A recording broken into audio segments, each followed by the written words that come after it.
બનાસકાંઠા જિલ્લાના પાલનપુર નજીક Khemana toll plaza પર આસપાસના સ્થાનિકો અને ખેડૂતોને ટોલ ટેક્સમાંથી મુક્તિ અપાવવાની માંગ સાથે ખેડૂતો આંદોલનના માર્ગે વળતા આજે હજારોની સંખ્યામાં ખેડૂતો, વેપારીઓ અને સ્થાનિકોએ પાલનપુરથી બહેબતપુરથી હાથમાં વિવિધ બેનરો લઈ ડીજે સાથે 2 કિલોમીટર લાંબી પગપાળા મહારેલી યોજી ખેમાણા ટોલ ટેક્સ પહોંચી ત્યાં ધરણા પ્રદર્શન યોજી ટોલ ટેક્સના 20 કિલોમીટરના અંતરમાં આવતા તમામ ગામોના લોકોને ટોલ ટેક્સમાંથી મુક્તિ અપાવવાની ઉગ્ર રજૂઆત કરી હતી અને કોઈને ટોલ ટેક્સ નહીં આપવો તેવી જાહેરાત કરી ટોલ ટેક્સના અધિકારીઓને 15 દિવસનું અલ્ટિમેટમ આપવાની ચીમકી ઉચ્ચારી હતી। જો તેમની માંગ નહીં સ્વીકારવામાં આવે તો ખેડૂતો મોટી સંખ્યામાં પોતાના પશુઓ, ખેતીના સાધનો, ટ્રેક્ટરો લઈ ટોલ ટેક્સ ભરવા પહોંચી રસ્તો બંધ કરી ઉગ્ર આંદોલન કરશે। દિલ્હીથી કંડલાને જોડતા નેશનલ હાઈવે પર પાલનપુર નજીક ખેમાણા ટોલ પ્લાઝા આવેલો છે। જો કે આ ટોલ પ્લાઝાથી નજીક આવેલા સ્થાનિક ગ્રામજનો અને ખેડૂતોને પણ ટોલમાંથી મુક્તિ ન અપાતા સ્થાનિક ગ્રામજનોમાં ભારે રોષ ભભૂક્યો છે।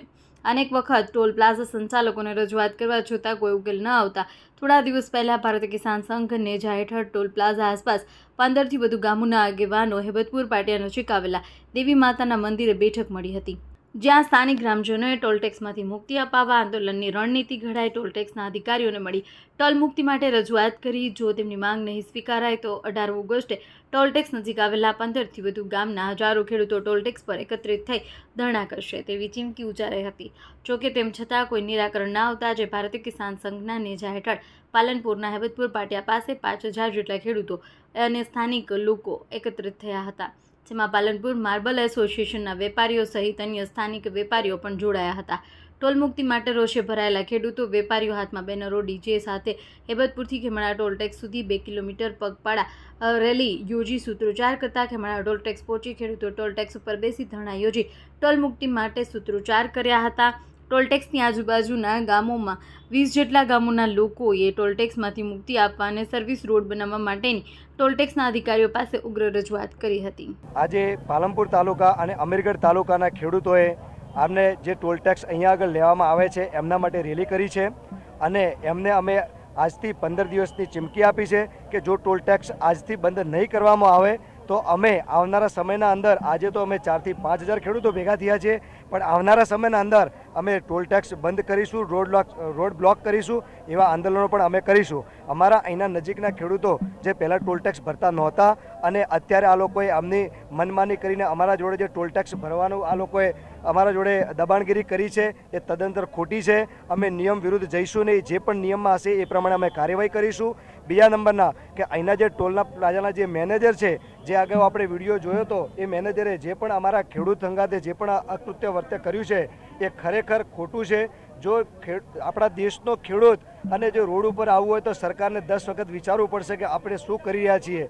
તેથી અમારા સરકાર વતી અમને એ પણ નિવેદન છે કે જેમણે પણ આ કૃત્ય કર્યું છે એમના ઉપર એક્શન લેવામાં આવે અને અમને સંપૂર્ણ અમારા 2 તાલુકાના અમીરગઢ અને પાલનપુરના ખેડૂતોનો ટોલ ટેક્સ ફ્રી થાય એના માટે અમે સરકારને ખૂબ જ અપીલ કરીએ છીએ। મારું નામ અશોકભાઈ માળી, તાલુકો અમીરગઢ। હા, જય જવાન જય કિસાન।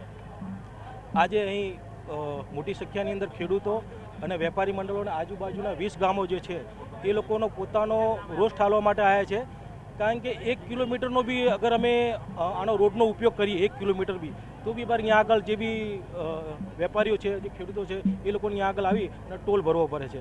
ખરેખર તો નિયમ એમ હોય છે કે જે ખેડૂતો છે જે પોતાના વાહન લઈને જે અહીંયા આગળ ખેતીનો સામાન જે વેચવા જાય, બીજું હોય અમારા વેપારી, અમારા માર્બલ એસોસિએશન બી 2 ભાગમાં આવી, ચિત્રાસની બાજુ આવી ગયું ને આ બાજુ આવ્યું। અમારા વેપારી બી આગા પાછા થવું હોય કે અમારા ગ્રાહક બી કોઈ આ બાજુ આવતું હોય તો બી ટોલ ભરવાના કારણે એ લોકો ગ્રાહક અહીંયા આગળ આવતા નથી। આ જે હેરાનગતિ, આ જે તકલીફો અને એ બધી રજૂઆત કરવા માટે આપણે ખાસા બધા ખેડૂતો અને અમારા વેપારી ભાઈઓ, બીજા જે પાલનપુરના અને અહીંયા આગળ ખાસ કરીને જે બાલારામ છે, બાલારામ મહાદેવ, જ્યાં આગળ સંખ્યા દિવસે દિવસે ઘટી, એનું કારણ એ છે કે ટોલ નાકા ઉપર મનમાની થઈ। મનમાની એમ કે તમે અહીંયા આગળ જતો ચિત્રાસન કે તો બી અહીંયા આગળ જવા દેતા નથી, એટલે એના માટે અમે બધા આવેદનપત્ર, અમારી માંગણી એ જ છે, ખાસ મેઇન માંગણી કે 20 કિલોમીટરના જે ખેડૂતો છે એમને ટોલ નાકામાંથી માફી આપવામાં આવે અને જો બની શકતું હોય તો ટોલ નાકો અહીંયાથી છેક આગળ અહીંયાથી લઈ જવામાં આવે। કે આજે અમે આજુબાજુના બધા ખેડૂતો ભેગા થઈને મેસેજ આપવા માગતા હતા કે છેલ્લા 18 વર્ષથી અમે અહીંયા આ ખેમાણા ટોલ નાકાથી અમે પરેશાન હતા, કારણ કે ખેમાણા ટોલ નાકું પાલનપુરથી 6 કિલોમીટરના નજીક વિસ્તારમાં આવેલું છે, એટલે અહીંયાના ખેડૂતો શાકભાજી વાવે છે, દૂધનું વેચાણ કરવા માટે થઈને પાલનપુર જતા હોય છે, ત્યારે એમને સતત સતત અધિકારી શ્રી દ્વારા એમને હેરાન કરવામાં આવે છે. અને જ્યારે આ ટોલ નાકું બનાવવામાં આવ્યું ત્યારે 2008 પહેલાં આ ટોલ નાકું 2008 પહેલાં ટોલ નાકું જ્યારે નહોતું બન્યું ત્યારે આ રોડ અમે અમારા બાપ દાદાઓના સમયથી ચાલતા હતા. એટલે અમને અમારો જન્મસિદ્ધ અધિકાર છે જે આ સરકારે ઝૂંટવી લેવાનું ખોટું કાર્ય કરેલું છે.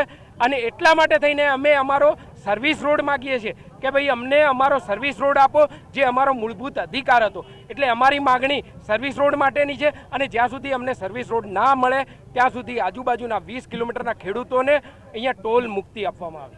ટોલ મુક્તિ નહીં મળે તો શું કરશો? ટોલ મુક્તિ જો અમને નહીં આપવામાં આવે તો અમારા ભારતીય કિસાન સંઘના બેનર હેઠળ અમે પછીના કાર્યક્રમોની રૂપરેખા બનેલી છે. એ રૂપરેખા અંતર અમે પાછળ કાર્યક્રમો કરીશું. અત્યારે અમે પ્રશાસનને 15 દિવસનું અલ્ટિમેટમ આપી છે. અને જો 15 દિવસના અલ્ટિમેટમમાં પ્રશાસન દ્વારા જો આ મુદ્દાને સુલટાવવા નહીં આવે તો અમે નેક્સ્ટ કાર્યક્રમોની જાહેરાત કરીશું.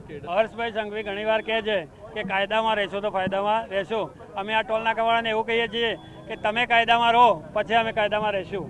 આ ટોલ નાકું છે એ પાલનપુરની નગરપાલિકાથી 6 કિલોમીટરની દૂરી ઉપર છે. એ કાયદેસર 10 કિલોમીટરથી દૂર હોવું જોઈએ. એટલે આ ટોલ નાકું ખરેખર ખોટું છે. બીજું, ગડકરી સાહેબ જો લોકસભામાં એવું કહેતા હોય કે 20 કિલોમીટરના એરિયામાં ટોલ ટેક્સ ન લેવો જોઈએ. અમારા બાળકો ભણવા જતા હોય તો અમારી ગાડીઓનો હેરાન કરવામાં આવે છે. પાલનપુરથી આજુબાજુના રોડો ઉપર બીજા સિંગલ રોડો ઉપર મોટી મોટી ટ્રકો હેડે છે. અમારા રોડ તૂટી જાય છે અને દર વર્ષે 10થી વધારે અકસ્માતમાં લોકો મૃત્યુ પામે છે આ ટોલ નાકાને લીધે. એટલે જે લોકોને નુકસાન થાય છે, આજુબાજુના 20 કિલોમીટરના લોકોને આ સતત અહીંયા એના બોન્સોરો રાખે છે અને ધાક ધમકીઓ આપે છે. સતત અમારા પરિવાર સાથે અમે જતા હોઈએ તો પણ હેરાન કરવામાં આવે છે. આખરે કંટાળેલા 5000થી વધારે લોકોએ આજે આંદોલન કર્યું છે. આ જો અમને સફળતા નહીં આપે તો આવનાર સમયમાં અમે અમારા ટ્રેક્ટરો, પશુઓ સાથે આ ટોલ નાકા ઉપર બેસી જવાના છીએ. આખું ટોલ નાકું બ્લોક કરી દેવાના છે. જ્યાં સુધી સફળતા નહીં મળે ત્યાં સુધી અમારું આંદોલન ચાલુ રહેશે. 15 દિવસનો અમે અલ્ટિમેટમ આપ્યો છે. જો અમને ન્યાય મળે તો આવનાર સમયમાં ખૂબ મોટા કાર્યક્રમો સાથે અમે લડી લઈશું. આજરોજ કિસાન વિકાસ સંઘ દ્વારા જે આંદોલન કરવામાં આવેલ હતું તેમાં અગાઉ પણ જેમ કે અમે જણાવેલ હતું અને અગાઉ પણ એમની માંગ અમે હાયર મેનેજમેન્ટ સુધી પહોંચાડેલ હતી. અને આજે પણ જે એમની માંગ છે એ અમે હાયર મેનેજમેન્ટ સુધી પહોંચાડીશું.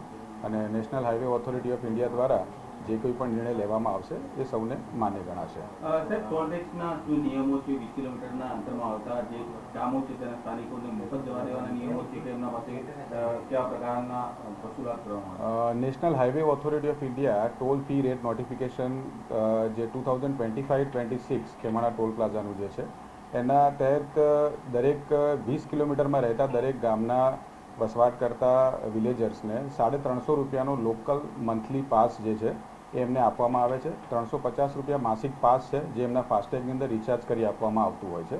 એ જ રૂલ છે. એના સિવાય બીજો કોઈ રૂલ હાલ તો છે નહીં. આ રૂલ શરૂઆતથી જ છે. હોઈ શકે કે કદાચ એમને જે પહેલાં જે ઓપ્શન બેઝ સિસ્ટમ હતી એમાં કદાચ કોઈક જબરજસ્તીથી કાં તો એમની રીતે કોઈ પણ રીતે ફ્રી ગયા હોય. બાકી ભારત સરકારના જે નિયમ પ્રમાણે એટલે કે મોટની જે ગાઈડલાઇન છે અને નેશનલ હાઈવે ઓથોરિટીની જે ગાઈડલાઇન છે એના પ્રમાણે 20 કિલોમીટરમાં વસવાટ કરતા દરેક વિલેજર્સ અને કાર ધારક, વ્હાઇટ નંબર પ્લેટ કાર ધારકને 350નો માસિક પાસ છે જેમાં એમને અનલિમિટેડ ટ્રીપ મળે છે. સર્વિસ રોડની માંગ જે એમની છે એ મારા હાથમાં છે નહીં. એઝ અ પ્રોજેક્ટ મેનેજર હું એમાં કોઈ ડિસિઝન ના લઈ શકું અને ભારત સરકારના રિલેટેડ મેટર છે એટલે એમને જે કંઈ પણ માંગ હોય એને છે એમાં રજૂ કરી શકે. ના, આધાર કાર્ડનો એવો કોઈ રૂલ નથી. એમના જનરલી શું છે કે એમના એક એવા ક્વેશ્ચન હતા કે ગડકરી સાહેબશ્રી દ્વારા જે આપણા મિનિસ્ટર સાહેબશ્રી દ્વારા આધાર કાર્ડની કોઈ વાત કરેલી છે કોન્ફરન્સમાં, તો એમાં હું તમને ક્લિયર કરીશ કે આધાર કાર્ડ એટલા માટે છે કે 350નો જે માસિક પાસ છે એમાં સપોઝ કે આપની આરસી બુક 20 કિલોમીટરથી બહારના કોઈ એડ્રેસની હોય પણ સેમ નામની આપનું આધાર કાર્ડ જો 20 કિલોમીટરના અંદર આવતું હોય તો આપને લોકલ પાસ રિચાર્જ કરી આપવામાં આવશે જેની માસિક અવધિ અનલિમિટેડ ટ્રીપ સાથે રહેશે.